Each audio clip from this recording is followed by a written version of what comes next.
Action. Shalom, kembali lagi bersama dengan kami Rema dalam program Rema Brother. Siap. Hari ini Bang Boin, Yo, Pak John, siap. kita masih ada di tempat yang luar biasa nih Brother. Kita udah beberapa kali episode ada di tempat ini. Di mana kita Brother? Di toko buku Immanuel. Nah, di Jalan Proklamasi. Nomor Berapa? 76. Ya, ini tempat legend. Silakan Bapak Ibu yang di seputaran Jabodetabek datang ke tempat ini, belanja buku di sini. Ada banyak sekali buku-buku yang dapat memberkati Bapak Ibu dan memperlengkapi iman Bapak Ibu. Nah, brother, kita hari ini mau membahas masih lanjutan dari yang kita bahas di episode sebelumnya, Unlocking the Bible. Part 2 kita mau bahas. Lebih tepatnya kita akan spesifik membahas tentang the power of Bible, Injil yang mengubahkan, brother. ya. Atau kekuatan daripada Injil itu sendiri. Nah, seringkali kalau bicara tentang Injil, brother, kita harus bicara dari sesuatu yang sifatnya sangat fundamental, yang paling mendasar. Tentu pertanyaan ini sering diajukan, apa itu Injil? Ya. Ya kan? Lalu mengapa kita harus percaya Injil Sebagai firman Allah. sebagai firman Allah? Kemudian bagaimana kita dapat tahu bahwa Injil itu otentik, benar-benar ditulis oleh para murid? Atau jangan-jangan Injil itu sudah dipalsukan? Itu kan pertanyaan-pertanyaan yang sifatnya mendasar yang harusnya kita jawab, dan ada begitu lagi banyak pertanyaan tentang Injil. Ya. Kok bisa Injil yang satu dengan Injil yang lain kok berbeda? Berbeda. Apakah kontradiksi? Apakah bertentangan satu sama lainnya? Apakah bertentangan? Apakah ini para murid nulisnya memang apa yang mereka lihat itu beda-beda? Ya. Sehingga kok terlihat kok Injil ini seperti banyak sesuatu yang nggak pas satu sama lain. Ya. Lalu nanti kita akan bahas lebih lanjut terkait dengan apa sih di dalam Injil itu, seperti apa sih Yesus Digambarkan. bersabda, digambarkan deskripsinya seperti apa. Nah, mungkin aku mulai dengan ini ke mungkin Pak John sama Bang Boin, ada yang mau ditambahkan di introduce ini terkait Pak John. Injil? Sudah banyak itu tadi. Ada banyak. Banyak itu. Pertanyaan yang mau dibahas udah banyak. Jadi nggak ada yang mau ditambah. Tapi ngomong-ngomong ini kok kopinya cuma 3. Iya. Kita ada 4. Ada aku dah. Nanti kalau Di situ kalau Bang Boy pesan tersembunyi. sendiri. Oke, brother. Ya. Mungkin kita mulai dari pertanyaan yang sifatnya sangat mendasar. Apa Ya. itu Injil? Ya, pertanyaan itu menarik sekali ya. Kita mungkin dapat memahami secara umum bahwa Injil itu adalah kabar bahagia, good news. Kabar baik.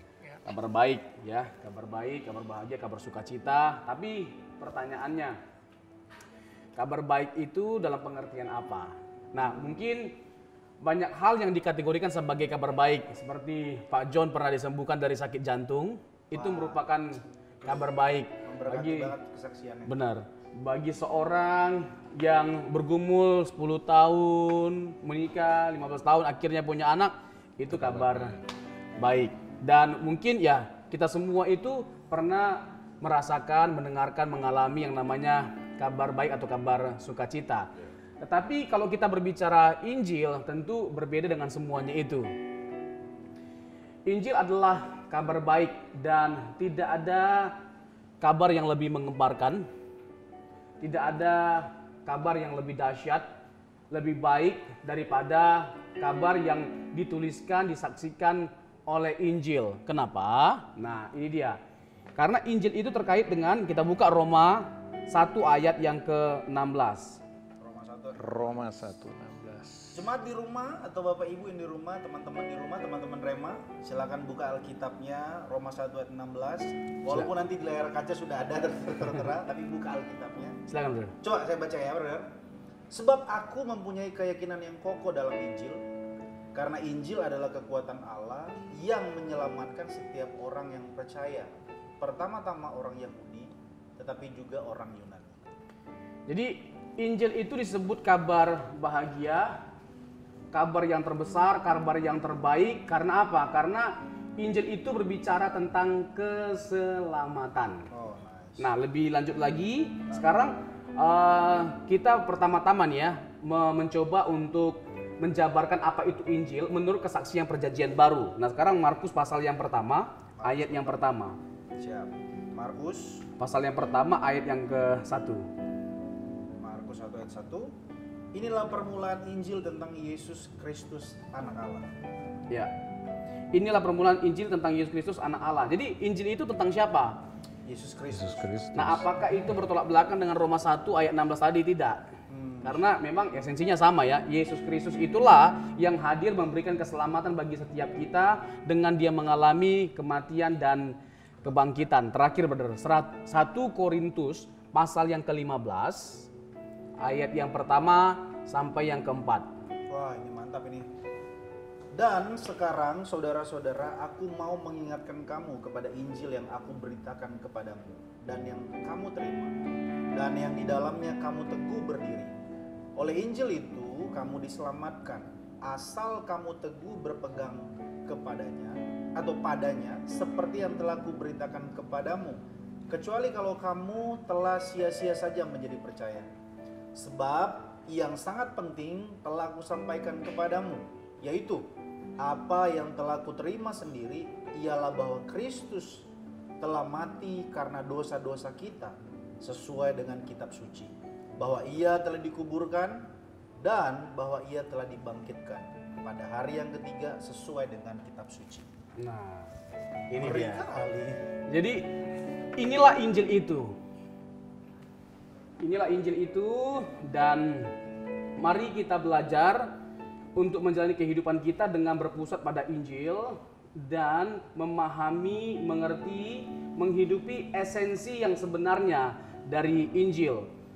Jangan sampai kita salah mendeskripsikan, apalagi kita salah mempraktekkan Injil. Jadi misalnya, contoh nih brother ya, ada orang yang menganggap bahwa percaya Yesus itu tujuannya untuk kita bisa menjadi kaya. Kalau mau kaya, ya percaya Yesus. Nah, ini kan bukan Injil. Tidak pernah Alkitab mengajarkan supaya kita bisa menjadi sukses, menjadi besar, ya kita percaya Yesus. Menjadi orang kaya, menjadi sultan, ya kita percaya Yesus. Alkitab tidak pernah mengajarkan demikian. Isi Injil bukan itu. Isi Injil adalah tentang bagaimana Yesus memperkenalkan dirinya dan menyatakan karyanya bagi setiap kita, sehingga kita, anak-anaknya atau umat manusia bisa mengenal Allah yang benar. Inilah berita Injil. Nah, mungkin bisa didiskusikan. Atau Iya. ini bilang Paulus itu sebagai Injil yang lain ya? Oh ya, Ya kan?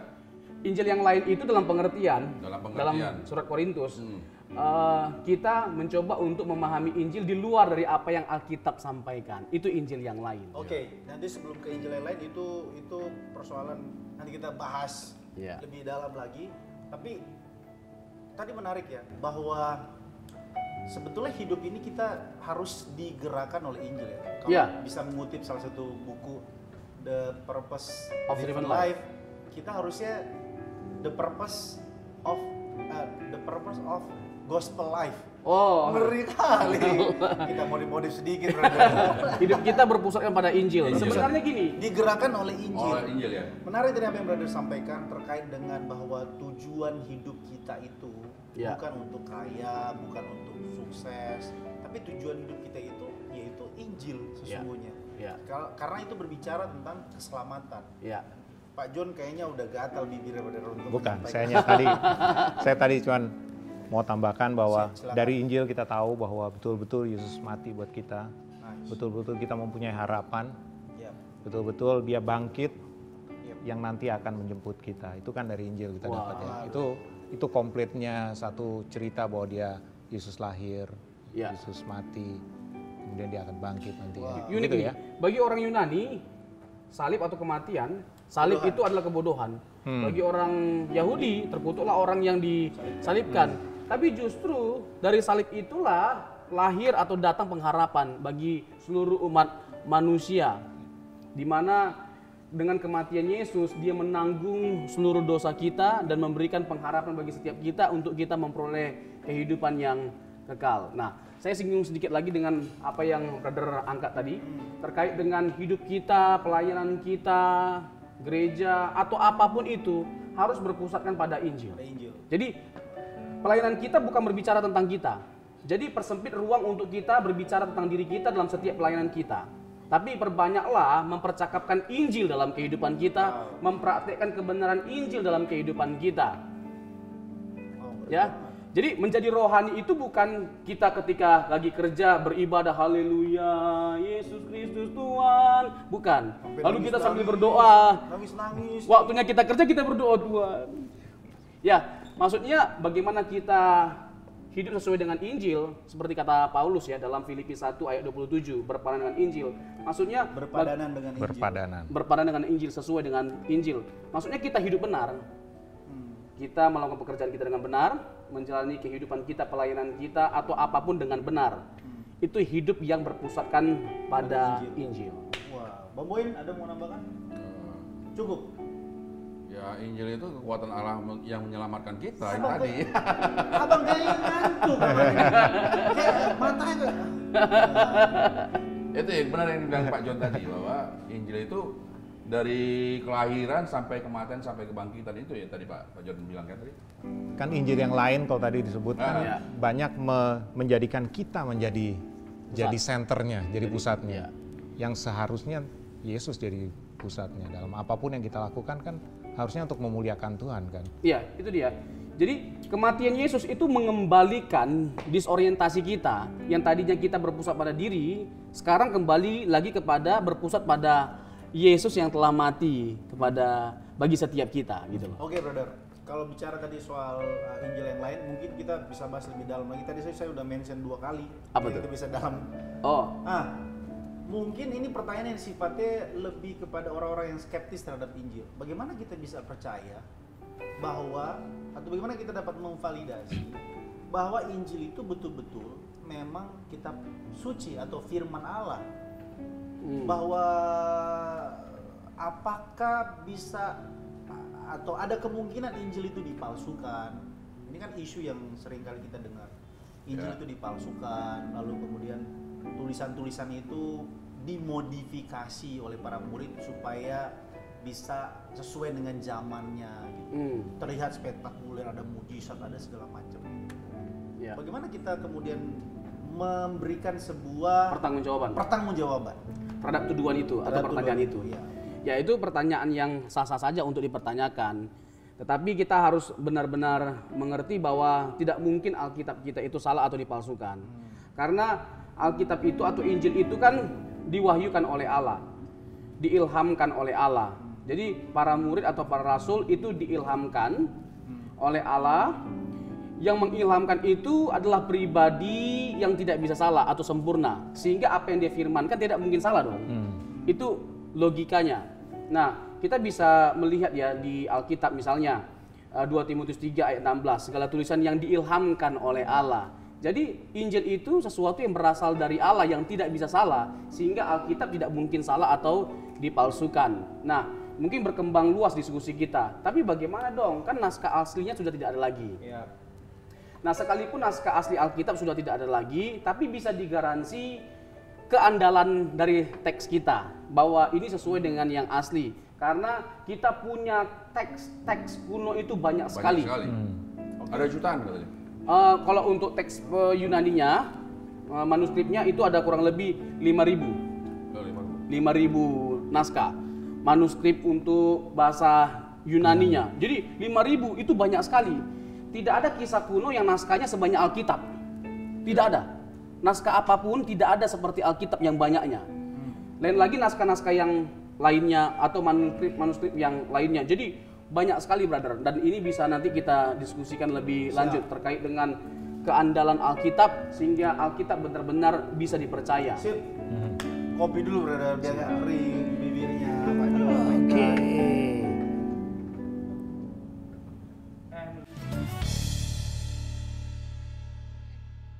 Nah, jadi kita lanjut, brother, terkait dengan keabsahan Alkitab tadi.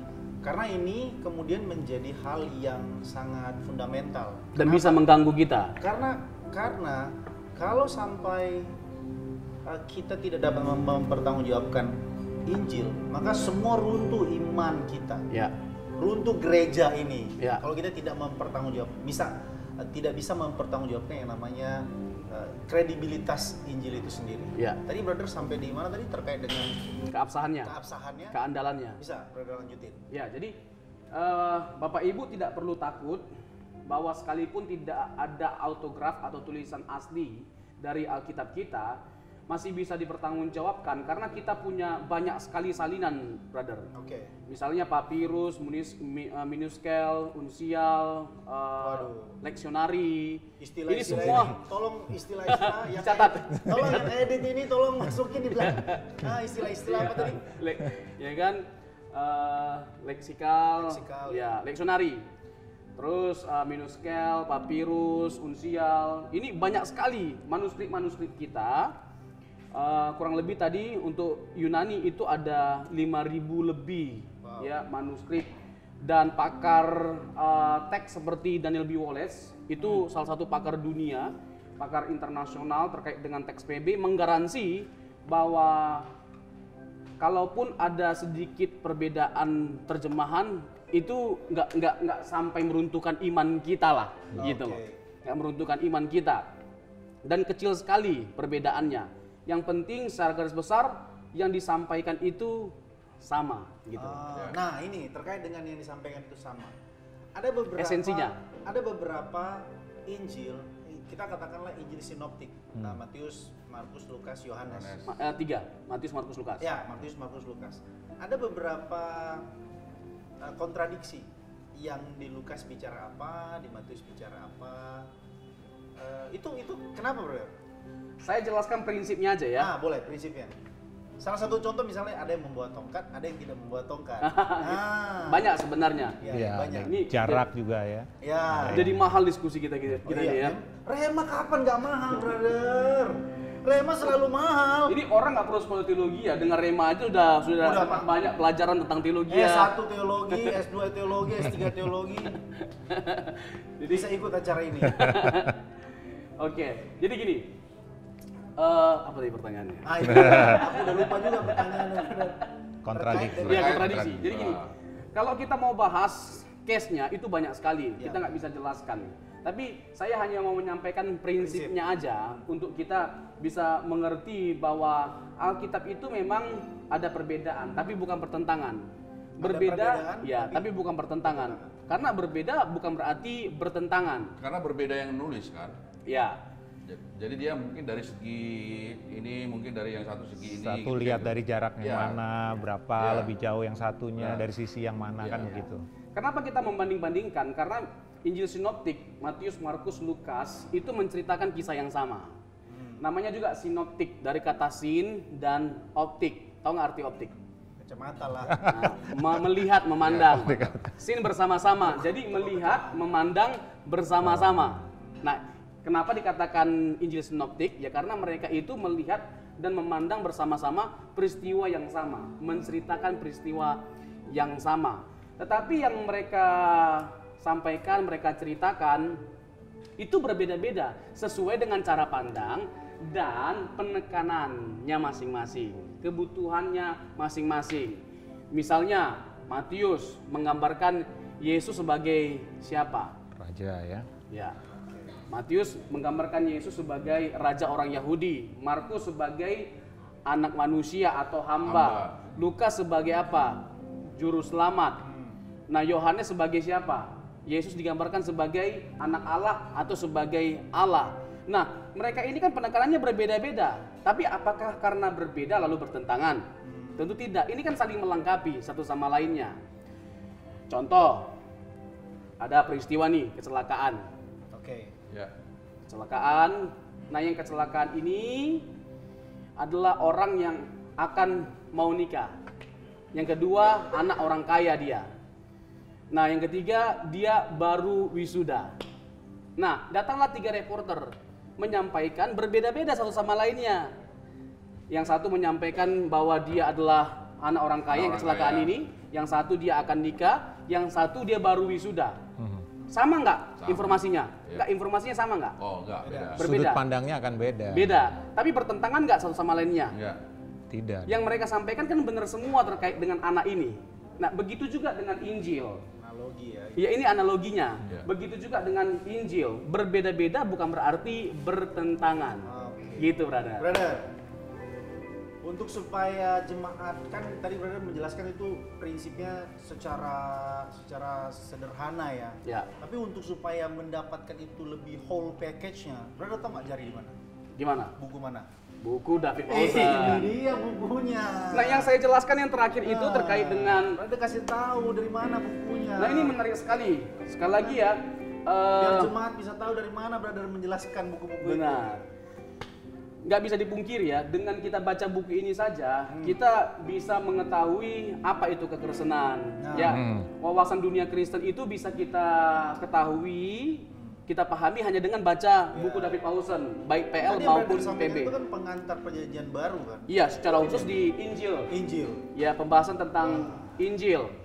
Terkait dengan tadi apa yang saya sampaikan ya, Matius menekankan Yesus sebagai apa, Markus sebagai apa, Lukas sebagai apa, Yohanes seperti apa. Mungkin saya tambahkan sedikit case-nya, brother. Silakan. Terkait dengan silsilah Yesus lah. Oh. Apakah semua Injil mencatat tentang silsilah Yesus? Tidak. Hanya Matius dan Lukas. Pertanyaannya, kenapa Markus dan Yohanes tidak mencatat mengenai silsilah Yesus? Ini unik. Tadi kan kita mengatakan Matius menggambarkan Yesus sebagai siapa? Matius raja, Sebagai ya, raja. Sebagai raja. Nah, orang Yahudi itu kalau mau menerima identitas seorang sebagai raja harus jelas dong. Harus jelas keturunan dari siapa. Harus diidentifikasi dari keturunan Daud. Ya. Nah, Matius menekankan bahwa Yesus itu dari keturunan Daud. Nah, untuk Lukas, dia menekankan Yesus dari siapa? Menggambarkan Yesus sebagai apa? Hamba. Sebagai manusia. Manusia ya. Ya, sebagai juru selamat atau manusia. Nah, kalau dia benar-benar manusia, harus jelas dong. Dia dari keturunan siapa? Adam. Wow, keren banget. Ya, jadi secara historis itu pun bisa kita tracking, bisa kita lihat jejak hidup Yesus kalau kita membaca kitab Matius ya. Terkait dengan Injil, aku mau lebih mendalam lagi, lebih detail. Kita dari tadi bicara tentang bahwa kita itu harus di-drive oleh Injil, tujuan kita adalah Injil, tidak ada hidup kita, tidak ada sesuatu Dalam yang hidup lain kita. dalam hidup kita yang harus kita padankan selain daripada berpadanan dengan Injil tadi brother katakan atau Alkitab tadi katakan. Nah, aku sebelum masuk ke pertanyaan terkait dengan sebetulnya apa sih yang dilakukan oleh Yesus di kitab Injil itu, brother. Kita memang tahu bahwa perkataan-perkataan Yesus memang banyak di Injil. Tapi apakah semua perkataan Yesus atau seperti apa deskripsinya terkait dengan Injil itu sendiri, brother? Tadi kan brother menjelaskan hal yang sifatnya prinsip, tapi ini lebih mendalam lagi. Apa sih, brother? Apakah yang sekedar perkataan Yesus atau ada hal yang lain yang Tuhan Yesus lakukan di dalam Injil? Sebenarnya kalau kita melihat ya, kitab-kitab Injil, penekanan utama dari setiap pengajaran Tuhan Yesus itu tentang kerajaan Allah. Kerajaan Allah sudah dekat, bertobatlah, percayalah kepada Injil, dan lain sebagainya macamnya. Kalau Paulus unik, lain. Penekanannya itu kepada kematian dan kebangkitan Yesus. Dia banyak berbicara tentang kematian dan kebangkitan Yesus. Pertanyaannya, apakah Yesus dan Paulus itu bertolak belakang pesannya? Bertentangan? Tidak. Karena apa? Esensinya gini. Untuk sampai kita kepada kerajaan Allah, untuk masuk dalam kerajaan Allah, kita butuh Yesus yang mati dan bangkit dari kematian. Karena kebangkitan Yesus itu yang menjadi jalan untuk kita masuk ke dalam kerajaan Allah. Nah, pada akhirnya setiap kita harus percaya kepada Yesus supaya kita bisa masuk ke dalam kerajaannya yang mulia. Yohanes 14 ayat yang ke-6. I am the way, the truth, and the life. No one come to the Father except by me. Bahasa Inggris, Bang. Nggak sampai kita kepada kerajaan Allah kalau tidak melalui siapa? Yesus. Yesus. Jalan untuk kita sampai kepada Allah, ke kerajaannya, kerajaan surga. Itu siapa? Yesus. Nah, Tidak itu ada nama banyak. lain dapat diselamatkan selain daripada nama Tuhan Yesus ya. Di luar nama Yesus, Kisah Rasul 4 ayat 12. Jadi Paulus banyak berbicara tentang Yesus yang mati dan bangkit supaya kita bisa masuk ke dalam kerajaan Allah. Nah, kalau tadi aku mau lebih jauh lagi terkait dengan perbuatan Yesus. Ya. Kan kita kan selalu punya slogan bahwa kita harus menjadi sempurna seperti Kristus. Ya. Nah, perbuatan-perbuatan apa sebetulnya yang dilakukan oleh Yesus? Atau macam bagaimana perbuatan-perbuatan Yesus itu? Kan bukan sekedar sabdanya kan, Ya, tapi perbuatannya. tapi perbuatan-perbuatannya juga yang dicatat oleh para murid. Ya. Mungkin Pak John dulu, brother. Oke. Pak John boleh menebalkan sedikit. Siap. Saya selalu kembali kalau ditanya seperti itu. Saya Iya. selalu kembali begini. Kalau diperas-peras semua itu di Alkitab, mau dari Taurat, terus gitu ya.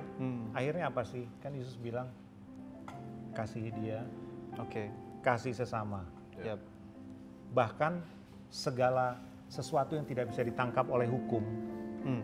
itu yang Yesus bilang, itu yang harus kamu lakukan. Contoh kayak membunuh, itu tidak harus yang bisa kelihatan ada korbannya, sehingga dia bisa terjerat pasal sekian, kan tidak begitu kalau Yesus bilang. Membenci saya Membenci sudah. sudah. Wow, Nah itu kan, keren banget. itu tingkatnya kan berarti Mahal. itu. Nah, Itu mahal.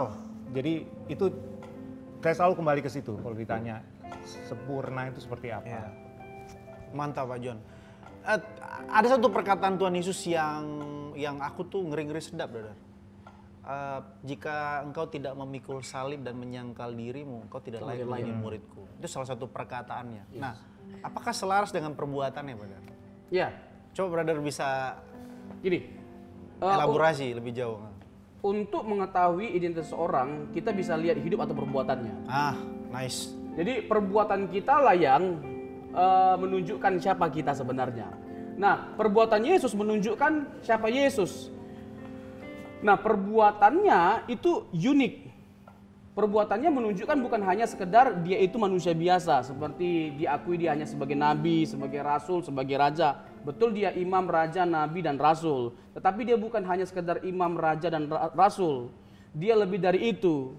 Dia adalah Tuhan. Kenapa? Karena Injil menceritakan bagaimana Yesus datang untuk melakukan apa? Karya keselamatan.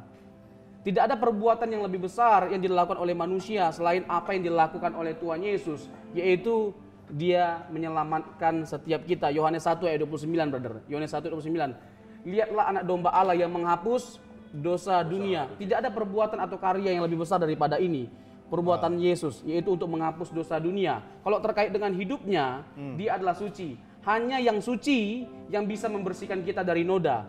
Kita nggak bisa menggantungkan keselamatan kita pada perbuatan kita, diri kita, karena kita kotor. Hanya yang suci itu hanya satu, Yesus Kristus, dan bukan hanya suci dia dari sorga. Hanya yang dari sorga yang bisa membawa kita ke sorga, dia pemilik sorga. Beberapa waktu yang lalu kita merayakan hari kenaikan Tuhan Yesus. Hal itu menunjukkan bahwa dia berasal dari sorga dan dia pemilik sorga. Ngeri. Closing kali ini, brother, kita minta dari Bang Boin. Bang, ada tentang Injil, Bang. Kasih closing, Bang, dari Abang tentang Injil. Simple aja, apa aja? Simple aja ya. Iya. Terkait dengan tadi yang tadi apa